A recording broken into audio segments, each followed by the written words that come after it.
ওস্তাদ, নেমো না। দেখো বাচ্চাটা নড়ছে না, তাহলে কাঁদছে কে?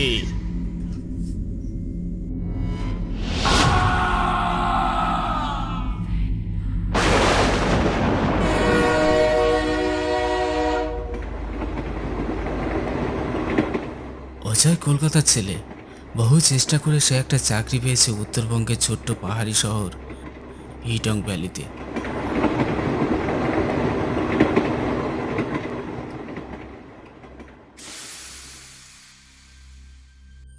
কোম্পানি থেকে তাকে একটা কোয়ার্টার দেওয়া হয়েছে থাকার জন্য।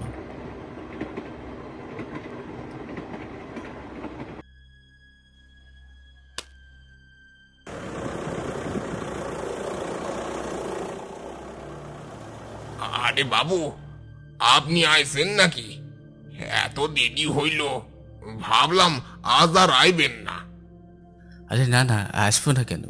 4 দিনের ছুটি নিয়েছিলাম, না আসলে কি হয়? কিন্তু বাবু, আপনার বাপ মা ওনাগো নিতে গিয়েছিলেন না? ওরা কলকাতা ছেড়ে আসতে চাইলো না। ও আচ্ছা বাবু, আপনার খানা দানা টেবিলতে রাইখা দিছি। আমি তাইলে যাই এখন, তাড়াতাড়ি যাওন লাগবে। রামেন থাপার মাইয়া নাকি পাহাড় থাইকা ঝাঁপ দিছে। এখনো লাশ টাশ কিছু পাওয়ান যায় নাই। সব মানুষ খুঁজতে গেছে গা, আমাকেও যাইতে হইব।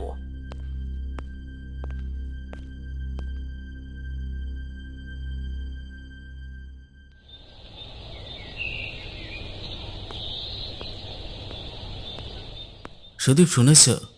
পাশের পাহাড়ে একটা মেয়ে নাকি পাহাড় থেকে চাপ দিয়েছে। মানুষের জীবন কি এতই সস্তা যে এইভাবে নিজেকে শেষ করে দিচ্ছে? এইগুলো কি শুধু সুইসাইডের ঘটনা? আমার তা মনে হয় না। আগেও শুনেছি দুটো মেয়ে মরেছে। তাহলে তাহলে ওই ঘটনাগুলো কি? আচ্ছা অজয়, তুমি ভূতে বিশ্বাস করো? আরে ধুর, কি যে বলো না তুমি সুদীপ। এখনকার দিনে এসব ভূত পেত আবার কেউ বিশ্বাস করে নাকি? ওসব মানুষের কল্পনা আর বানানো গল্প ছাড়া কিছুই না, বুঝলে? তার মানে তুমি বলতে চাইছো যে অলৌকিক জগৎ বলে কিছুই হয় না? আরে ভাই সুদীপ, শুধু বলতে চাইছি না, এ আমার দৃঢ় বিশ্বাস। কিন্তু তুমি যদি নিজের চোখে ভূত দেখো, তাহলেও কি তোমার এই বিশ্বাসটা থাকবে? আরে বাবা, যে জিনিসটার কোনো অস্তিত্ব নেই তাকে চোখে দেখবো কিভাবে, বলতে পারো? আচ্ছা, আমি যদি তোমাকে ভূত দেখাই তাহলে? তুমি তুমি আমাকে ভূত দেখাবে? বেশ, যদি দেখাতে পারো তাহলে না হয় আমি ভূতে বিশ্বাস করব। তা কবে দেখাচ্ছ শুনি? তুমি সত্যিই দেখবে? ভয় পাবে না তো? এসব ফালতু জিনিসে এই অজয় চৌধুরী ভয় পায় না। বেশ, তুমি যখন বলছো তাহলে সামনের রবিবার তোমাকে একটা জায়গায় নিয়ে যাব।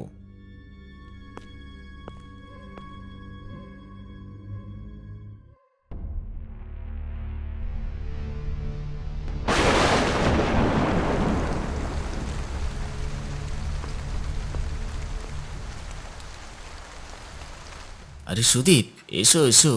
আজ তো শনিবার হয়ে গেল, তা কখন যাবে বলে ঠিক করলে? হ্যাঁ, সে কথাই তো তোমাকে জানাতে এলাম। শোনো, আমাদের সঙ্গে আরও একজন যাবে। আমার বন্ধু মৃন্ময় কলকাতা থেকে এসেছে। সে তো খুব ভালো কথা। আমাদের আরেকজন সঙ্গী বাড়বে, কি বলো? তা ঠিকই বলেছ। তা বাড়ি থেকে কখন বেরোবে? আমরা রাত 10টা নাগাদ বেরোবো। জায়গাটা একটু দূরে, যেতে অনেকটা সময় লাগবে। আমি তোমাকে তোমার কোয়ার্টার থেকে পিক আপ করে নেব। তুমি সময় মতো তৈরি হয়ে থেকো। আচ্ছা, বেশ। তাহলে ওই কথাই রইল। আমি তাহলে এখন আসি, অনেকগুলো ফাইল চেক করতে বাকি আছে। হ্যাঁ, এসো।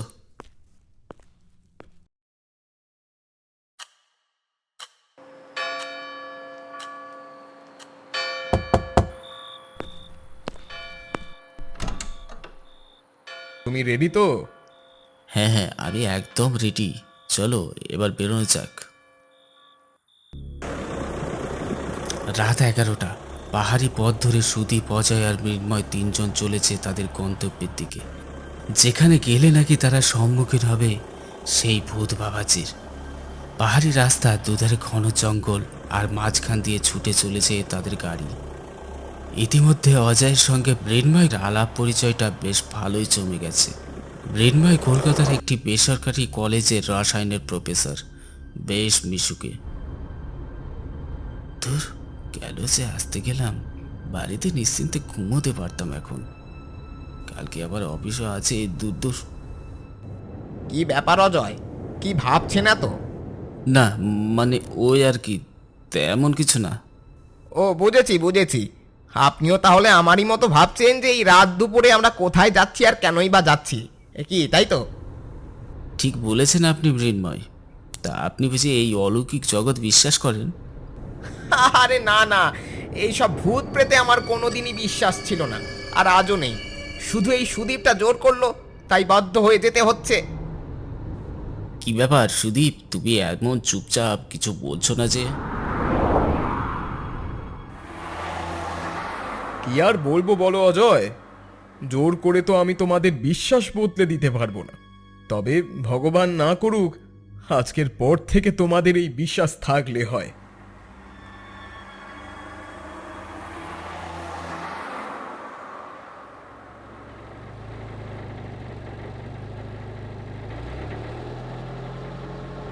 কেটে গেল বেশ কিছু সময়।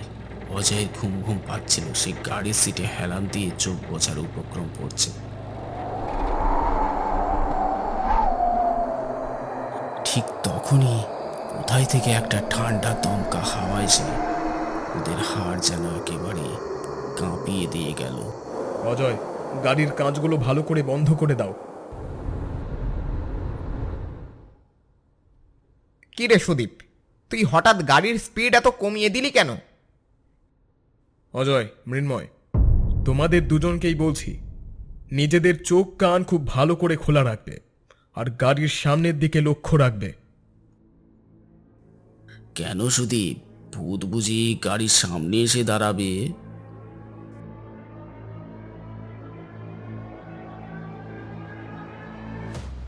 অজয়ের কথা শেষ হওয়ার আগেই হঠাৎ গাড়ির বন্ধ জানালায় কেউ যেন জোরে জোরে ধাক্কা দিতে শুরু করলো।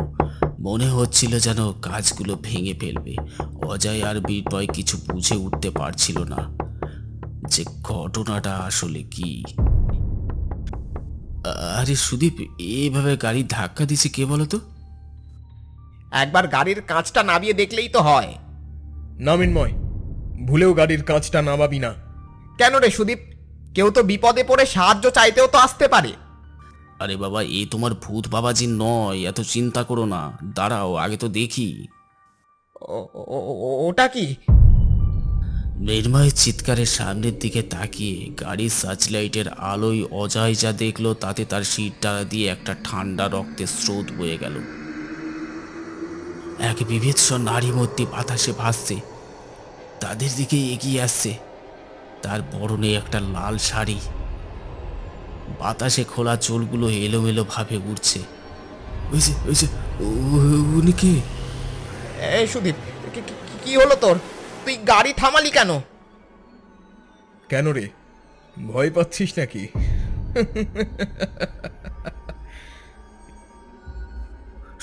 সুদীপ, সুদীপ, তুমি গাড়ি স্টার্ট করো। দেখো দেখো, ও আমাদের কাছে আসছে। সে কি অজয়, তুমি ভয় পেলে নাকি? কিন্তু তোমার তো ভয় পাওয়ার কথা নয়, তুমি তো খুব সাহসী। আমার ঘাট হয়েছে সুদীপ, আমি তোমার কাছে ক্ষমা চাইছি। আমি ভূতের হাতে প্রাণ দিতে চাই না। হ্যাঁ সুদীপ, আমাদের ভুল হয়েছে, আমাদের ক্ষমা করে দে। তুই গাড়িটা স্টার্ট কর। আমার কিন্তু কিছুই করার নেই রে মৃন্ময়, আমি কিন্তু গাড়িটা থামাইনি, গাড়ি নিজে থেকেই থেমে গেছে। কি বলছো তুমি সুদীপ? আর কিচ্ছু করার নেই, আমাদের এক্ষুনি গাড়ির দরজা খুলে পালাতে হবে, না হলে আজ আমরা কেউই আর প্রাণ নিয়ে বাড়ি ফিরতে পারবো না। কোনো লাভ নেই মৃন্ময়, যা হবার তা হবেই। মানে কি বলতে চাইছো? তুমি কি পাগল হলে? এ কি, দরজা খুলছে না কেন? দরজা খুলছে না? দাঁড়াও, আমি দেখছি। মৃন্ময় আর অজয় গাড়ির দরজা খোলার অনেক চেষ্টা করলো, দরজা খুলছে না। এদিকে সেই ভয়ঙ্কর নারী মূর্তি সুদীপের গাড়ির অনেক কাছেই চলে এসেছে। প্রচণ্ড ভয়ে মৃন্ময় আর অজয়ের সারা শরীর ঠকঠক করে কাঁপতে লাগলো। কিন্তু সুদীপ নির্ভীক হয়ে বসে রয়েছে। বিষয়টা অজয় আর মৃন্ময়কে খুব অবাক করলো। সুদীপ, তোর ভয় করছে না? ওই প্রেতাত্মা যদি আমাদেরকে মারে তাহলে কি তোকে ছেড়ে দেবে? তোকেও তো আমাদের সাথে মরতে হবে রে সুদীপ। কি কি কি হলো সুদীপ, তুমি এভাবে হাসছো কেন? একটা মৃত মানুষকে ওই প্রেতাত্মা আর কিভাবে মারবে বলতে পারো অজয়? মানে মানে এসব কি বলছো তুমি সুদীপ? তোমার কি মাথা খারাপ হয়ে গেল? না অজয়, মাথা খারাপ হয়নি। যা বলছি সত্যি বলছি। ওই দেখুন অজয়, গাড়ির দরজা খুলে গেছে। তাড়াতাড়ি আমাদের বাইরে যেতে হবে। দাঁড়া মৃন্ময়, যাস না। চুপ কর সুদীপ, তোর যদি মরার ইচ্ছে থাকে তবে তুই গাড়িতেই বসে থাক। আমরা চললাম, চলুন অজয়। অজয় আর মৃন্ময় গাড়ি থেকে নেমেই দৌড়াতে শুরু করলো। কিন্তু কয়েক মুহূর্তের পরেই ওরা দেখতে পেল সেই ভয়ঙ্কর নারী মূর্তি ঠিক ওদের সামনেই দাঁড়িয়ে আছে। ওদের দুজনের সর্বাঙ্গ যেন ঠান্ডা হয়ে গেল। আমাদের আমাদের মেরো না, দেখো আমরা তো তোমার কোনো ক্ষতি করিনি, দয়া করে আমাদের ছেড়ে দাও।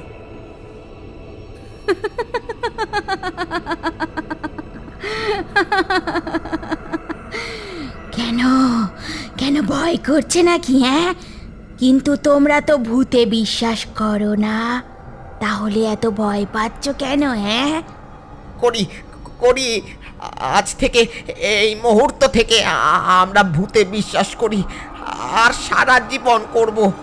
শুধু শুধু তুমি আমাদের মেরো না, মেরো না। ভূত দেখলে এবার ভূতেদের জগৎটা একটু দেখবে না? চলো না, চলো, তোমাদের দুজনকে আমাদের রাজ্য থেকে একটু ঘুরিয়ে নিয়ে আসি। না না, আমরা কোথাও যাব না, আমাদের ছেড়ে দাও, আমরা বাড়ি যাব।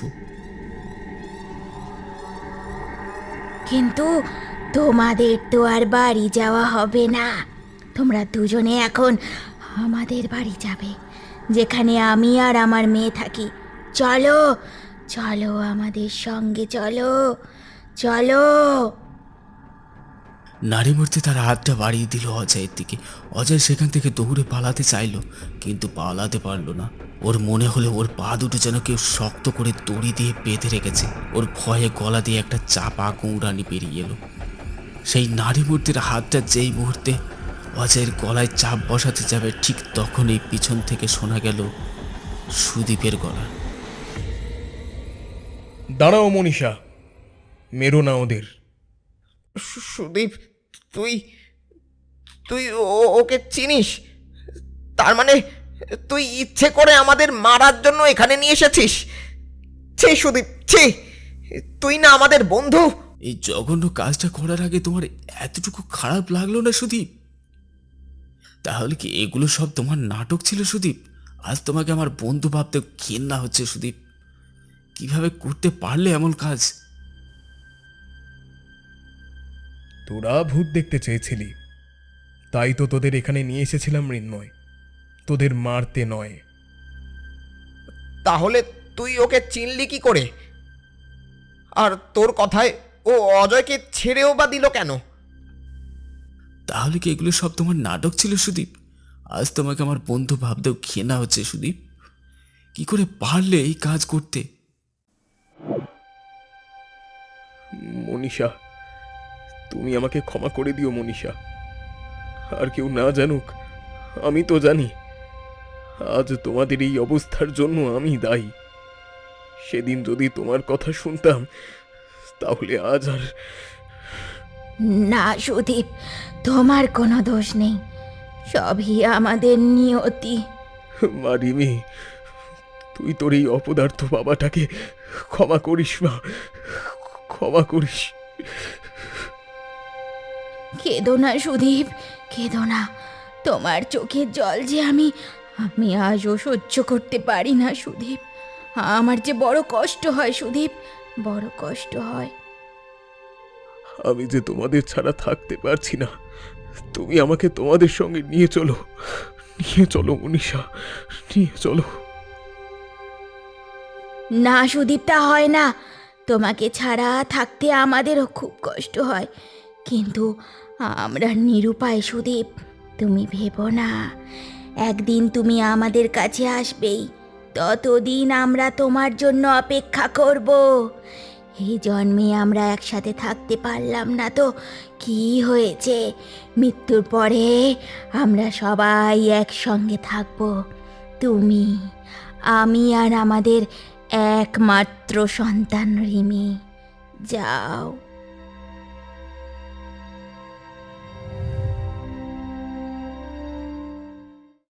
সুদীপ মৃন্ময়ের অজয়কে নিয়ে গাড়ির দিকে এগিয়ে চলল, কিন্তু বারবার পিছন ফিরে সেই নারী মূর্তিকে দেখতে লাগলো। ওরা তিনজনে গাড়ি উঠে বসলো। তিনজনের মুখেই কোনো কথা নেই। সুদীপ গাড়ি স্টার্ট দিল। সুদীপ, তুই যে বলেছিলি মনীষা রিমিকে নিয়ে নিজের বাপের বাড়িতে গেছে। মিথ্যে বলেছিলাম রে মৃন্ময়, সত্যিটা যে আমি মুখে আনতে পারিনি। কিন্তু এসব কবে হলো আর কিভাবে? দেখো সুদীপ, আমি তোমার সম্পর্কে কিছুই জানি না, তবে এতটুকু বুঝতে পারলাম ওই ভয়ঙ্কর নারী মূর্তি আসলে তোমার স্ত্রী ছিলেন। কিন্তু ওরা মারা গেল কিভাবে? সেবার একটা অনুষ্ঠান বাড়ি থেকে ফেরার সময় অনেক রাত হয়ে যায়। শর্টকাট হবে বলে আমরা জঙ্গলের রাস্তা ধরে বাইক নিয়ে ফিরছিলাম। যদিও মনীষা আমাকে বারবার বারণ করেছিল ওই জঙ্গলের অন্ধকার রাস্তায় না যেতে।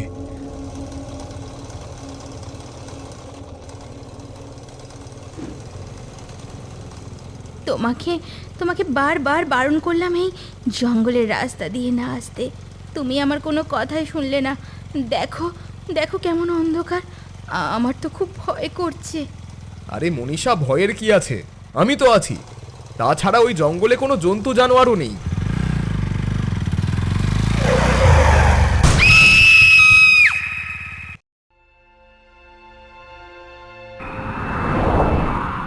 কিন্তু আমি সেদিন সামলাতে পারিনি। লরিটা এসে সজোরে ধাক্কা মারল আমাদের গাড়িতে। মনীষা আর রিমি ছিটকে গিয়ে পড়ল রাস্তার ওপরে, আর আমি রাস্তার পাশে জঙ্গলে। আমি তো কোনো রকমে প্রাণে বেঁচে গেলাম, কিন্তু কিন্তু ওরা দুজন। সেদিন যদি মনীষার কথা শুনতাম, তাহলে ওভাবে ওদের হারাতে হতো না। দেখ সুদীপ, যা হবার তা তো হয়েই গেছে। তুই নিজেকে সামলা, এভাবে ভেঙে পড়িস না। তাতে তোর মনীষা রিমির আত্মা কষ্ট পাবে। বাকি রাস্তাটুকু ওরা কেউ আর কোনো কথা বলল না। সুদীপ অজয়কে কোয়ার্টারে নামিয়ে দিয়ে মৃন্ময়কে নিয়ে নিজের বাড়ির দিকে রওনা দিল।